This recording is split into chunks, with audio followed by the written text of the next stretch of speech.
Assalamualaikum warahmatullahi wabarakatuh. Salam guru penggerak Merdeka Belajar. Perkenalkan, nama saya Aini Andriani, calon guru penggerak angkatan 6 Kabupaten Sumbawa dari SD Negeri 15 Sumbawa Besar. Pada kesempatan kali ini, saya akan memaparkan demonstrasi kontekstual tentang pemikiran filosofi Ki Hajar Dewantara dan implementasinya di sekolah. Intisari pemikiran Ki Hajar Dewantara tentang pendidikan.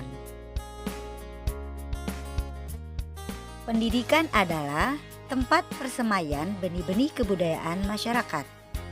Ki Hajar Dewantara memiliki keyakinan bahwa untuk menciptakan manusia yang beradab, maka pendidikan adalah salah satu kunci utama untuk mencapainya. Pendidikan dapat menjadi ruang berlatih dan bertumbuhnya nilai-nilai kemanusiaan yang dapat diteruskan atau diwariskan. Tujuan pendidikan adalah menuntun segala kodrat yang ada pada anak-anak agar mereka dapat mencapai keselamatan dan kebahagiaan yang setinggi-tingginya, baik sebagai manusia maupun sebagai anggota masyarakat. Pendidik itu hanya dapat menuntun tumbuh atau hidupnya kekuatan kodrat yang ada pada anak-anak, agar dapat memperbaiki lakunya, bukan dasarnya, hidup dan tumbuhnya kekuatan kodrat anak. Dalam menuntun laku dan pertumbuhan kodrat anak, Ki Hajar Dewantara mengibaratkan peran pendidik sebagai seorang petani atau tukang kebun. Anak-anak diibaratkan sebagai biji tumbuhan yang disemai dan ditanam oleh petani di lahan yang telah disediakan. Seorang petani atau tukang kebun, tugasnya adalah merawat sesuai kebutuhan dari tanaman-tanamannya agar tumbuh dan berbuah dengan baik. Tentu saja, beda jenis tanaman, beda pula perlakuannya. Artinya, bahwa kita sebagai seorang pendidik harus bisa melayani segala bentuk kebutuhan metode belajar siswa yang berbeda-beda. Anak-anak itu bagaikan bulir-bulir jagung yang ditanam. Bila biji jagung ditempatkan di tanah yang subur dengan mendapatkan sinar matahari, pengairan yang baik, maka meski bibit jagung adalah bibit jagung yang kurang berkualitas, dapat tumbuh dengan baik karena perhatian dan perawatan dari petani.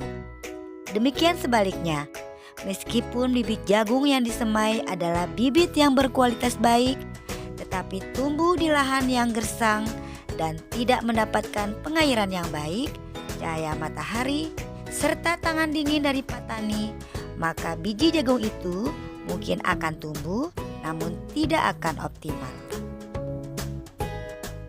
Menurut Ki Hajar Dewantara, peran pendidik adalah sebagai pamong yang dapat memberikan tuntunan agar anak dapat menemukan kemerdekaannya dalam belajar. Dari pemikiran filosofi Ki Hajar Dewantara tersebut dapat disimpulkan bahwa tujuan pendidikan adalah untuk memerdekakan manusia.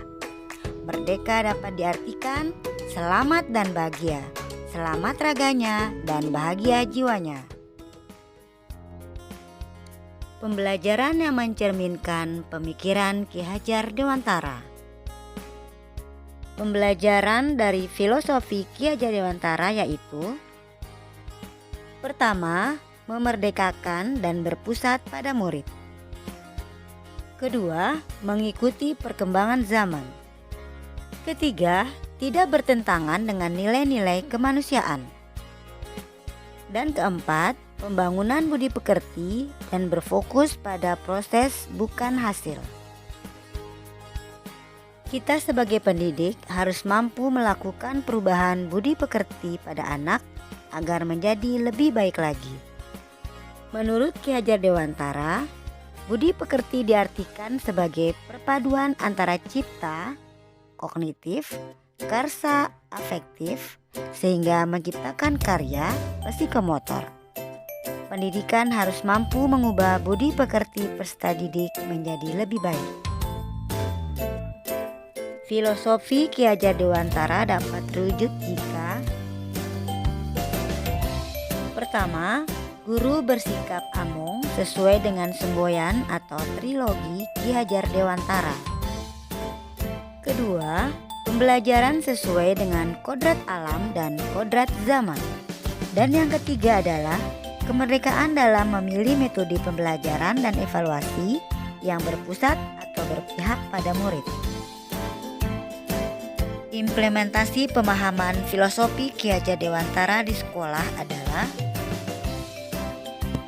menanamkan karakter dan budi pekerti peserta didik dengan cara guru berperilaku sopan santun dan bertata krama dengan baik, karena peserta didik akan meniru kita sebagai guru.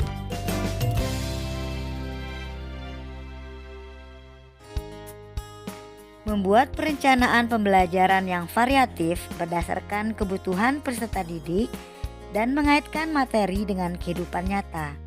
Kegiatan pembelajaran yang saya lakukan bisa di dalam kelas dengan memberikan kebebasan kepada peserta didik untuk aktif belajar agar peserta didik dapat berpendapat, mandiri, kreatif, sehingga pembelajaran menjadi menyenangkan. Demikian yang dapat saya sampaikan. Semoga bermanfaat. Salam guru penggerak. Wassalamualaikum warahmatullahi wabarakatuh.